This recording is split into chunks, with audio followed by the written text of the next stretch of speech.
Алматыдағы Қара базардан көлік қарап жүрген көптің бірі Серікқұл Әсемқұлов. Көлемі шағын, шығыны аз автокөлік іздеп жүр. Кішілеу бағада кіші машинеге матч дейміз, сондай қызыма қарап жүрміз. Где-то 700-800 мың төңірегінде.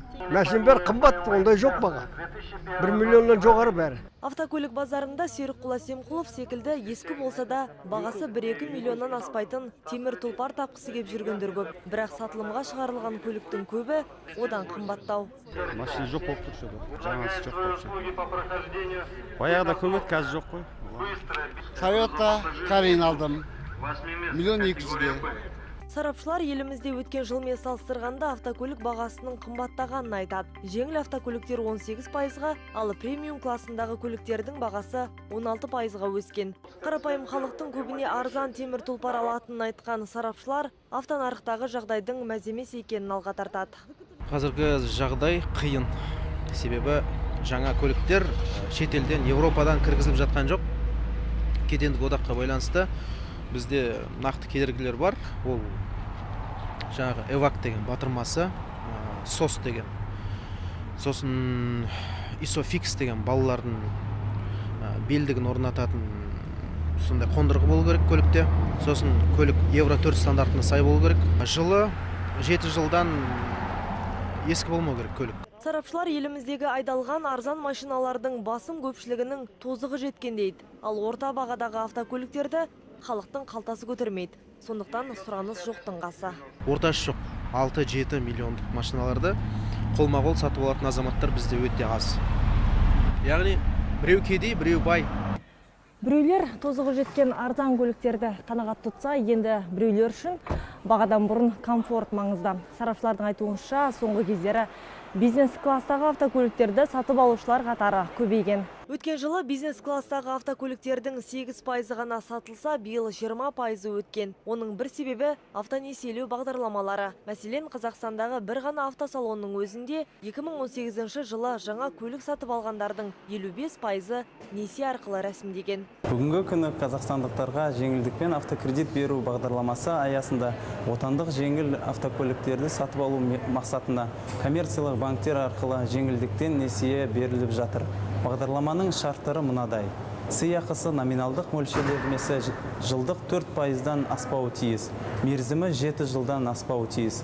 Қарыз валютасы теңге.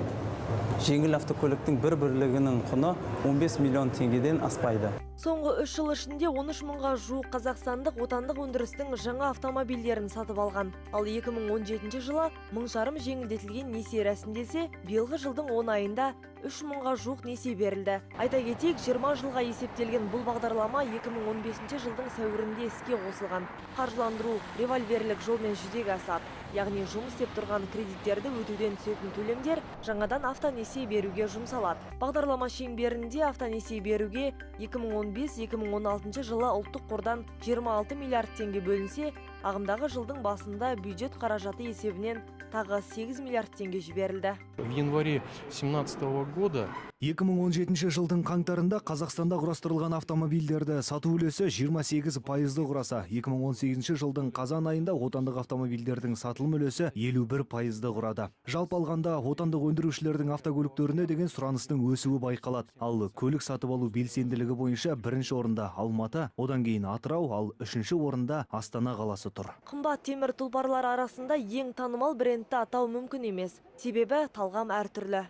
Покупательская способность населения, она снижается. Көлік нарығында өткен жылдың динамикасымен салыстырғанда өсім болғанымен жалпы тұрғындардың сатып алу қабілеті төмендеп жатыр. 2014 жылмен салыстырсақ, автонарық айтарлықтай құлдыраған. Яғни автокөлік сатылымы шамамен 3%-ға төмендеді. Мәселен, 2014 жылы 150 мыңдай автокөлік сатылса, өткен жылы 42 мыңнан аса машина сатылған. Елімізде құрастырылатын темір тұлпарлардың бағасы қарапайым халыққа ауыр тигендіктен көбі көрші елдердің өнімін алуды жөн көреді. Субсидия керек мемлекеттік көлік шығаруға. Сосын жаңағы алым салықтар деген болады шетелден кіргізілетін көліктерге. Сол үлкен кедергі бізге. Егер сол көліктер Қазақстанда құрастырылатын болса, басынан бастап ол толық циклды құрастыру дейді. Міне сондай болса, Қазақстанда мотор да, шанағы да, қосалқы бөлшектері де Қазақстанда шығарылатын болса, ол көліктің өз бағасы төмендейді қатты. Еліміздегі көлік нарығына мамандар айтқан қолдау мен көмек болмаған жағдайда, бұл салада алдағы жылдарда айтарлықтай оң өзгеріс бола қоймас дейді сарапшылар. Яғни көлік бағасы қымбаттамаса, арзандамайтыны анық деген пікірде. Тоғжан Жалғасбекқызы, Ялкунжан Әшімжанов, Рашид Шүкірәлиев, Алматы телеарнасы.